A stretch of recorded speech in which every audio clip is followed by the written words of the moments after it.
The Samurai Paradox of Control, Ancient Wisdom for Inner Peace and Resiliency. The boardroom was silent, except for the sound of Marcus Rodriguez's hands gripping the edge of the mahogany table. His knuckles had gone white. The company he'd built from nothing over 15 years was being dissolved, sold off piece by piece to venture capitalists who saw only assets and profit margins.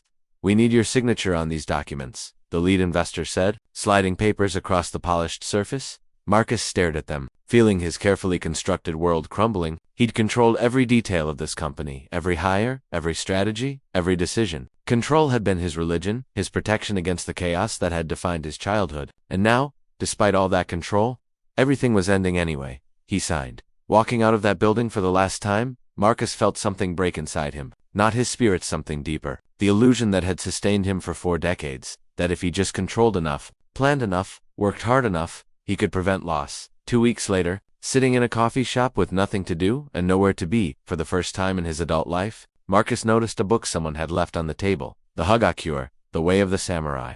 He opened it randomly and read, "The way of the samurai is found in death. Meditation on inevitable death should be performed daily." The word struck him like a physical blow. He'd spent his entire life trying to avoid death, loss, failure, trying to control his way out of vulnerability, and here was an entire warrior tradition, built on accepting death daily. He had to understand this paradox.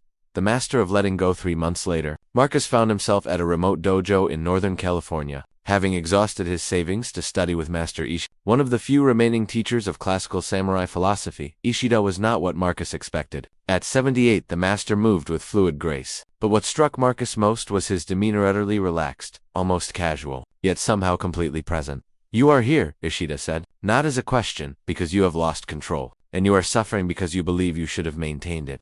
Marcus nodded, surprised to feel tears threatening. "Good. Then you are ready to learn the paradox that sustained the samurai through centuries of warfare, political upheaval, and constant proximity to death." Ishida gestured for Marcus to sit. "The paradox is this. The samurai achieved extraordinary resilience, not by gaining more control, but by accepting they had none. And in accepting they had no control, they gained the only control that matters." Marcus frowned. "That makes no sense."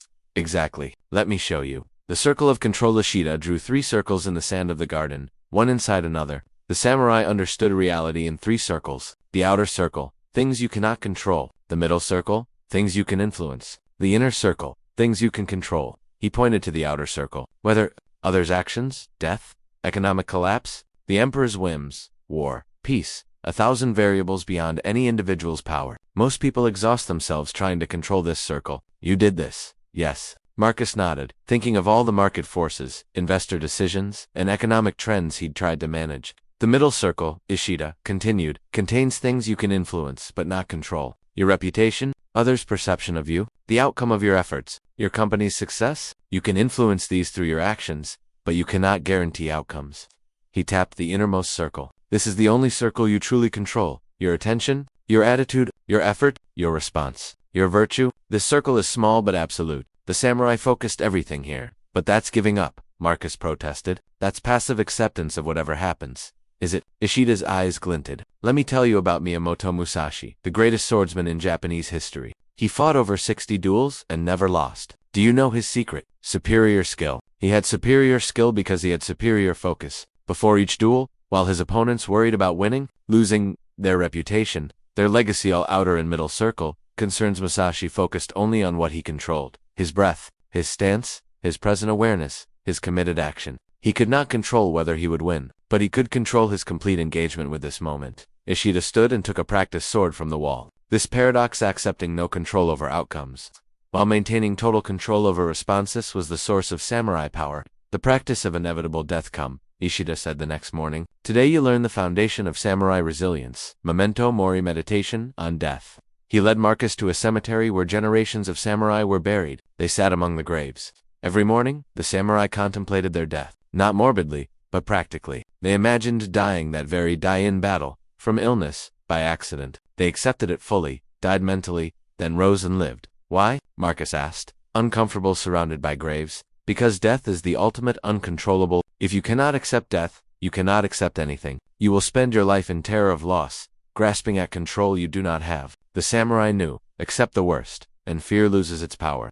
Ishida had Marcus practice. "Close your eyes. Imagine you will die today. Not at sunset, your life ends. Accept this completely. Feel it. This is your last day. Marcus tried. The panic that rose was overwhelming. His mind raced through everything undone, unsaid, unfinished. Stay with it, Ishida commanded. Do not run from the feeling. Sit in it. After what felt like hours, something shifted. Marcus felt the panic crest, and then, a strange peace. If this was truly his last day, what mattered? Not his lost company, not his wounded pride, not his plans for the future. What mattered was this moment, this breath, this chance to be alive right now. You see, Ishida said softly, when you accept death truly, accept that you become free. Free from the tyranny of trying to prevent the inevitable. Free to focus on the only thing you control, how you meet this moment. The first teaching, you suffer not because you lack control, but because you believe you should have it. The samurai accepted the ultimate lack of control. Death could come at any moment, and this acceptance liberated them, to live fully in the only moment they had, the bamboo print. Next lesson came during a typhoon, while other students sheltered inside. Ishida led Marcus into the storm to observe the bamboo grove. Watch, he said over the howling wind. The oak trees stood rigid against the gale, their thick trunks barely bending, but the bamboo bent nearly horizontal, flexible, and yielding. Which is stronger? Ishida asked, as if in answer. There was a tremendous crack. One of the oaks had split, unable to bend, broken by its own rigidity. The bamboo, meanwhile, bent with each gust, then sprang back. The oak tries to control the wind through resistance. The bamboo accepts it cannot control the wind, so it focuses on what it can control, its flexibility, which survives. Back inside, Ishida explained. You tried to be an oak. Rigid strategies, tight control, maximum resistance to uncertainty. And what happened? I broke, Marcus said quietly. Yes, because you confused control with rigidity. The samurai understood. True strength is not rigid control, but flexible response. You cannot control the storm, but you can control your flexibility in meeting it. He demonstrated with sword movements. Each technique began from a relaxed, flexible stance that could adapt instantly to any attack. Rigid control makes you brittle. Flexible response makes you resilient. The paradox. The less you try to control circumstances, the better you can respond to them. The second teaching, rigid control creates fragility. Flexible response creates resilience. Stop trying to force reality to match your plans. Instead, develop the capacity to adapt to reality as it actually is. The warrior's equanimity. You still carry resentment, Ishida observed during training several days later. About your company, about the investors, about the unfairness of what happened. Marcus bristled but couldn't deny it. This resentment, Ishida said, comes from believing you deserved a different outcome, that if you had controlled things properly, loss could have been prevented. This belief causes suffering. He told Marcus about the samurai code of Hijoshina mind that remains constant regardless of circumstances. The samurai cultivated equanimity, equal mind in victory and defeat, in wealth and poverty, in life and death, not because outcomes did not matter, but because outcomes were in the outer circle, beyond control. Ishida drew a line in the sand. Your company succeeded for 15 years, then it failed. To your ego, success was good and failure was bad, but nature knows no such distinction. Summer and winter are both necessary. Growth and decay are both natural. The samurai accepted this. So I'm supposed to just not care about losing everything? No. Feel the loss, it is natural, but do not add suffering by resisting reality. You lost your company. This is a fact. Resenting this fact does not change it. It only ensures you suffer twice, once from the loss, and again from your resistance to the loss. He placed a stone in Marcus's hand. You can resist gravity, but the stone will still fall. You can resent gravity, but the stone will still fall. Or you can accept gravity and work with it. The stone still falls, but you do not suffer from resistance to unchangeable reality. The third teaching, suffering comes not from circumstances, but from resistance to circumstances. The samurai accepted reality as it was, not as they wished it to be. This acceptance did not prevent pain, but it prevented the additional suffering of resistance. The practice of committed action. Now we come to the heart of the paradox, Ishida said, as they prepared for sword practice. You have learned, accept death, bend like bamboo, maintain equanimity, but you must not mistake acceptance for passivity. He assumed fighting stance. The samurai accepted they could not control whether they would win the battle, but this acceptance did not make them passive. It freed them to fight with total commitment. He demonstrated a strike complete, decisive, nothing held back. Because they had accepted death, they did not fight carefully, trying to guarantee survival. They fought completely. Paradox. Accepting lack of control over outcome allowed total commitment to action. He had Marcus practice strikes. At first, Marcus held back, trying to stay safe, control the outcome. No, Ishida corrected. You cannot control whether the strike will succeed. Accept this. Now strike as if this is your last action in life. Complete commitment. Marcus tried again, this time letting go of the outcome, focusing only on the purity of the action itself. The strike felt different, more powerful, more authentic, more alive. Yes, This is mush, not thinking about results, just complete presence in action. When you accept you cannot control outcomes, you become free to give your complete self to the process. Ishida explained. This is why the samurai paradox creates resilience. Others exhaust themselves trying to control outcomes, holding back in fear, hedging, calculating. The samurai accepted they controlled only their effort, so they gave complete effort. Less worry about results, more presence in action. The fourth teaching, accepting lack of control over outcomes, frees you to commit completely to actions. When you stop trying to guarantee results, you can give your whole self to the process. This paradoxically makes success more likely. The 3 questions. As Marcus's training deepened, Ishida taught him 3 questions the samurai asked in every situation. Question 1, what can I control here? Not what you wish you could control. Not what you think you should control. What do you actually control? In any situation, the answer was always the same. Attention, attitude, effort, response. Your company failed. You could not control the market, the investors, the economic forces. What could you control? How I responded, Marcus said. My integrity through the process. My treatment of employees. My acceptance of reality. Yes. And did you control these? Marcus thought back. He'd fought reality every step, blamed others, carried resentment. No, I didn't. So you failed to control the only thing you actually could control. Your response while exhausting yourself trying to control things you could never control. This is the common mistake. The samurai inverted this. They gave up trying to control the uncontrollable, which freed all their energy for controlling the controllable. Question 2. What is my next right action? Not your 10-year plan. Not your hoped-for outcome. Not your preferred reality. Given things exactly as they are right now, what is the next right action? Ishida explained. The samurai faced constant uncertainty. Battle plans changed instantly. Circumstances shifted without warning. They could not control this, but they could always answer. Given this current reality, what is the next right action? This question keeps you in the inner circle focused on what you can actually do, not paralyzed by what you cannot control. Question 3. Can I accept this outcome? Before acting, the samurai accepted all possible outcomes: success and failure, victory and defeat, life and death. This acceptance did not prevent action. It freed action. He had Marcus practice with sword techniques. Before each strike, accept that it may fail. Accept that you may be hit. Accept all outcomes. Now strike. Marcus found that accepting all outcomes before acting removed hesitation, removed the paralysis of trying to guarantee results. He could act more decisively because he had already accepted whatever came. The 5th teaching, these 3 questions: what can I control? What is my next right action? Can I accept this outcome? Keep you focused on your inner circle of actual control while maintaining equanimity about everything else. The spider's web. One morning, Marcus found Ishida observing a spider web covered in dew. Beautiful. Yes, the master said. The spider builds her web with total commitment, perfect craftsmanship. Then wind destroys it. What does she do? Builds another, Marcus answered. Exactly. She does not resent the wind, does not rage against the unfairness, does not lose faith in web building because this one was destroyed. She simply builds again. Ishida turned to Marcus. This is samurai resilience. Not invincibility. The samurai were killed, defeated, lost everything just like anyone else. But resilience. The capacity to build again after destruction. You lost your company. This broke you because you believed controlling that outcome was possible and necessary. But the spider knows. She cannot control the wind. She can only control her web building, so she focuses there. Wind comes, web goes. She builds again, no added suffering from resistance. He plucked a strand of the web, watching it spring back. Resilience is not hardness. It is flexibility plus persistence. Bend with what comes. Spring back. Build again. This is the way. The 6th teaching, resilience is not avoiding destruction but maintaining the capacity to rebuild after destruction. The samurai accepted that loss, defeat, and death were inevitable. Their resilience came from commitment to right action, regardless of outcome. The return to the world after 3 months, Marcus prepared to leave the dojo. His savings were gone. He had no job, no clear path forward. By conventional metrics, he was in worse shape than when he'd arrived, but something fundamental had changed. You understand the paradox now? Ishida asked. I think so. I cannot control outcomes. I can control my response. Trying to control outcomes creates suffering and fragility. Focusing on response creates peace and resilience.